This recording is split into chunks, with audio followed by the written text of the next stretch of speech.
আমি 1.5 বছর পরে বাবার বাড়িতে গেলাম। সো বাবার বাড়িতে অনেক কিছু আছে যেটা আমি জানি না, এটাই স্বাভাবিক, কিন্তু কিছু মানুষের এটাও হজম হয় না। Please like and follow. Hello everyone, this is Fatema, welcome Fatema blog. তো এই হলো সেই তেজপাতা যার জন্য মানুষজন আমাকে এত কথা শুনিয়েছে। আমি আসলে জানতাম না আমাদের যে তেজপাতা গাছ আছে। সো শিল্পী মামানি মানে আমার মামানি যে হলো তেজপাতা চেয়েছিল আমার ভাইয়ের কাছে। তো ভাইয়া যখন এই টপিক নিয়ে কথা বলতেছিল তো আমার কানে বাড়ি খেয়েছে, কিন্তু পুরা সাবজেক্ট আমি বুঝতে পারি নাই। যাই হোক, তখন আমি বলতেছিলাম যে আমার মামানি তেজপাতা চেয়েছে, আমাদের তেজপাতা গাছ আছে, সেটা আমি জানতাম না। আমি আসলে জানি না আমার বাবার বাড়িতে কোন জায়গায় কি আছে, যেহেতু আমি দেখা যায় বছরে একবার যাওয়া হয় বা 6 মাসে একবার যাওয়া হয় বেড়াইতে। আমার শ্বশুর বাড়িতে অনেক কিছু আছে যেটা আমি জানি না। এটাই ন্যাচারাল, তাই না? আপনি থাকলে তখন বুঝতে পারবেন গ্রামে আপনার কি আছে না আছে, কয়টা গাছ আছে, কয়টা গাছে কাঁঠাল ধরে, কয়টা গাছে লিচু ধরে, কয়টা গাছে হলো আপনার আম ধরে। যেমন এই যে আমরা এখন আম পাড়তে যাচ্ছি। সো যাই হোক, কিছু বাঙালি আমার পিছনেই পড়ে গেছে। আপনি না জানলে তাহলে কিভাবে বললেন আপনার মামানি হলো তেজপাতা চেয়েছে? তো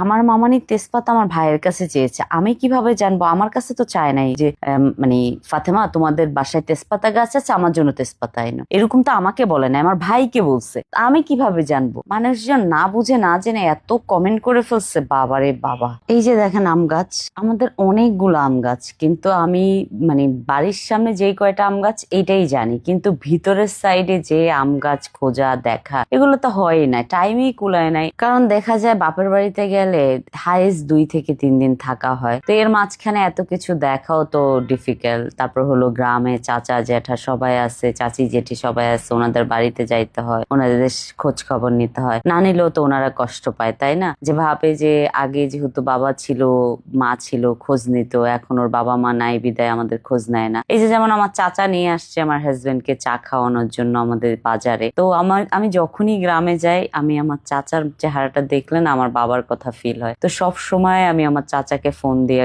বলি যে চাচা আপনি একটু আসেন না, আমার সাথে দেখা করেন। আর চাচাও এরকম না, মানে আমি গেলেই চাচা চলে আসে। আমার যে কি ভাল লাগে, মানে ওনাকে দেখলে আমার মনে হয় যে আমার সামনে আমার বাবা বসে আছে। তো আমি আমার বাবার সাথে যেভাবে বসে বসে গল্প করতাম, এক্স্যাক্টলি চাচার সাথে বসে বসে আমি ওইভাবেই গল্প করি। তো এই জিনিসটা না অনেকে ফিল করে যে গ্রামে যাওয়া, মানে আত্মীয় স্বজনের সাথে দেখা করা, কিন্তু অনেকের অনেক ব্যস্ততা থাকে, হয় না। আমারও যেরকম প্রচুর ব্যস্ততা থাকে, তারপর আমি চেষ্টা করি আমার গ্রামে যাওয়ার, সবার সাথে যোগাযোগ রাখার, সবাইকে দেখার। সেটা হোক আমার বাবার বাড়ি বা শ্বশুর বাড়ি, সবাই টেক কেয়ার করারই চেষ্টা করি। আল্লাহ জানি কতটুক পারি, তবে নিজের জায়গা থেকে সবসময় 100% দেওয়ার চেষ্টা করি। তারপর আমরা চাটা খেয়ে বাড়িতে চলে আসলাম। এসে দেখি সায়ান বুড়ো তার পাপার ক্যাপ মাথায় দিয়ে দেখো হিরো হয়ে ঘুরে বেড়াচ্ছে। আর এখানে মুরগির বাচ্চা দেখে আমি তাকে দেখাচ্ছিলাম, সে একটু ভয়ে পাচ্ছিল।